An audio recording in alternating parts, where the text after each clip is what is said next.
President Trump's decision to post private messages from European leaders regarding his Greenland acquisition plan has sparked controversy. The messages revealed concerns from French President Macron and NATO Secretary General Rutte, with Macron expressing confusion and Rutte seeking a diplomatic solution. Trump's move appeared to serve multiple purposes, showing ongoing engagement with world leaders and reinforcing his tough stance on Greenland. However, it also highlighted growing tensions with Europe, particularly Denmark, which warned that any U.S. military action in Greenland would lead to conflict. By releasing these messages, Trump risks further isolating the U.S. and escalating the dispute, making a manageable situation more confrontational.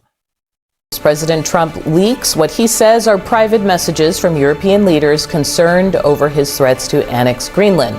The message from French President Emmanuel Macron: "I do not understand what you are doing on Greenland." NATO Secretary General Mark Rutte tells Trump he is committed to finding a way forward on Greenland. In the meantime, Trump gets a face-to-face with the two leaders tomorrow in Davos for the World Economic Forum. He and his team expressing optimism and urging leaders to calm down in the face of his threats.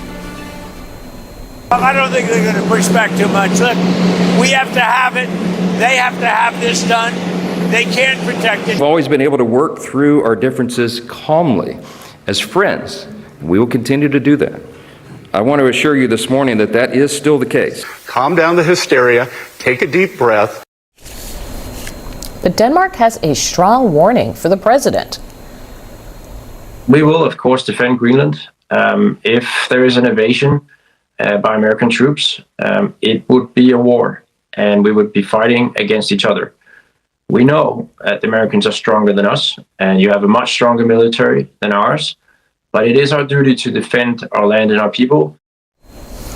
Joining me now in the group chat, Zach Wolf, CNN politics senior writer, Chuck Rutte, Democratic strategist and former senior advisor to the Bernie Sanders presidential campaigns, and Kristen Soltis Anderson, CNN political commentator and Republican strategist and pollster. So a couple developments this morning. I believe that Mike Johnson actually addressed the UK Parliament, vowing to calm tensions. I want to play this for you because he also went on Nigel Farage's show and was asked directly about the pursuit of Greenland and what Trump is doing. And Farage is, of course, known as being an ally of Trump. So here's what happened. This is the biggest fracture in our relationship between our two countries since Suez in 1956. This is serious. And you're here about to speak before Parliament. I mean, is there nothing that can be done here? Well, I'm here to encourage our friends and calm the situation. Look, I think we're going to get beyond this little rift. I don't think it's a threat to NATO or to this special relationship that we have in the long run. Which kind of flies against these texts that have been released. What did you notice in the text? Well, first of all, Mike Johnson, little rift, he sounds completely different than the president on right. this. And so does Bessent. Yeah, I mean, they are saying something completely different. In those text messages, I thought it was interesting.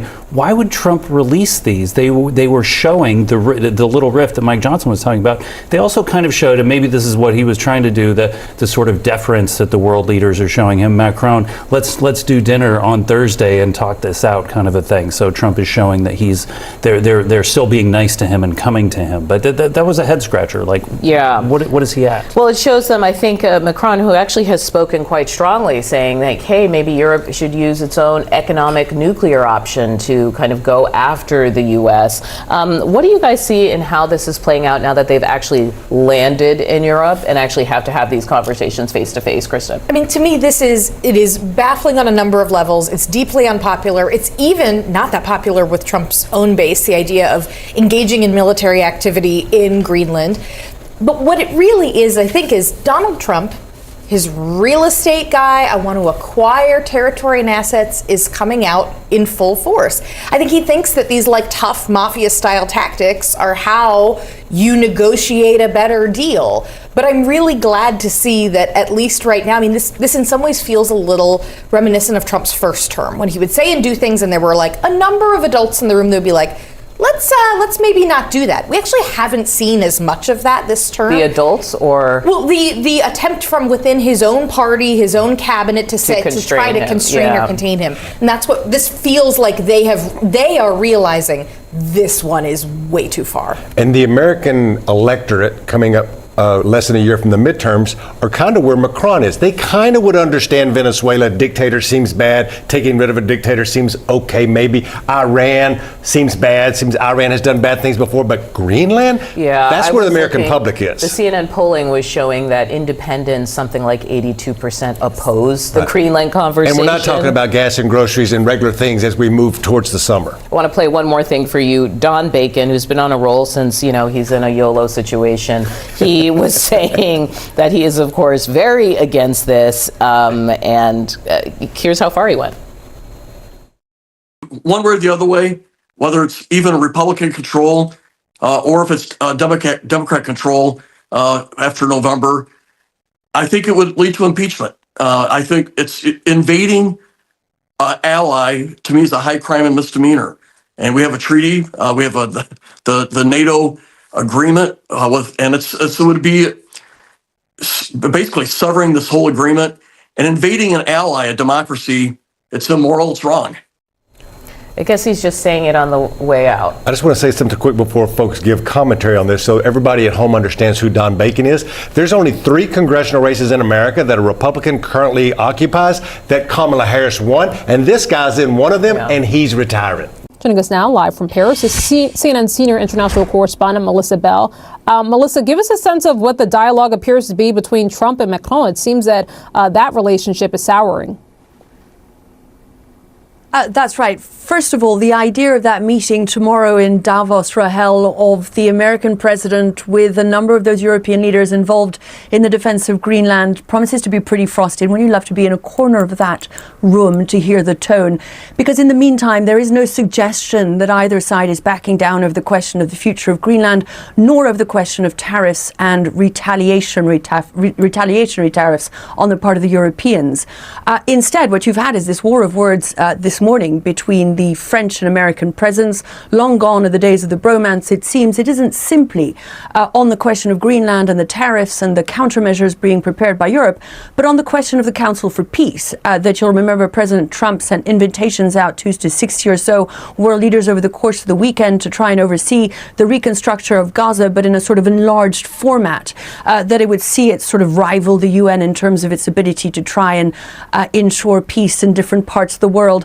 We understand that the French president, amongst others, have declined the invitation to join this Board of Peace, an invitation, by the way, also extended to the Russian president. In response to that, you heard the American president threaten the French with 200% tariffs on their wines and champagnes. So no suggestion that these threats of tariffs being used as a tool for international diplomacy is going anywhere, nor indeed that you can expect the European response to be anything other than frosty by the time the leaders meet tomorrow in Davos. On the question of Greenland, what we're seeing is a reinforcement of troops on the part of the Danes, largely symbolic, but certainly as a strong signal to Washington that Europeans intend to stand firm on the future of the Arctic island.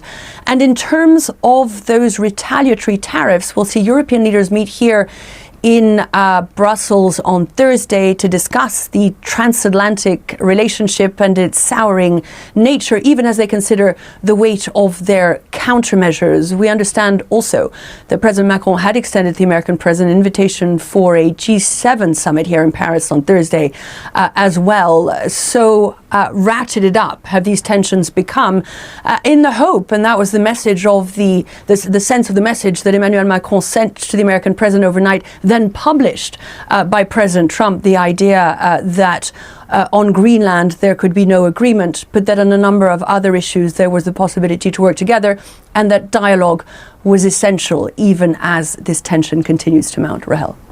Yeah, House Speaker Mike Johnson emphasizing that dialogue is... President Trump released private messages from European leaders regarding his Greenland acquisition plans. French President Macron expressed confusion about Trump's actions, while NATO Secretary General Mark Rutte sought a diplomatic solution. However, Denmark issued a strong warning, stating that any attempt to invade Greenland would result in war, despite recognizing the US's military superiority. Trump, meanwhile, remained optimistic, urging leaders to calm down and reassured them that differences could be worked out. He emphasized that he was still committed to diplomacy. But the Danish officials' warning about defending Greenland highlighted the seriousness of the situation. Speaker Mike Johnson downplayed the rift, claiming it was not a threat to NATO or the special relationship between the US and Europe. However, the situation escalated further when Trump threatened 200% tariffs on French wines and champagne after Macron, along with other European leaders, rejected his invitation to join a new peace initiative for Gaza. This tension, along with the Greenland issue and trade threats, has left the transatlantic relationship strained. Despite the diplomatic challenges, Trump tried to maintain optimism, while European leaders, especially Denmark, stood firm in their commitment to defending Greenland.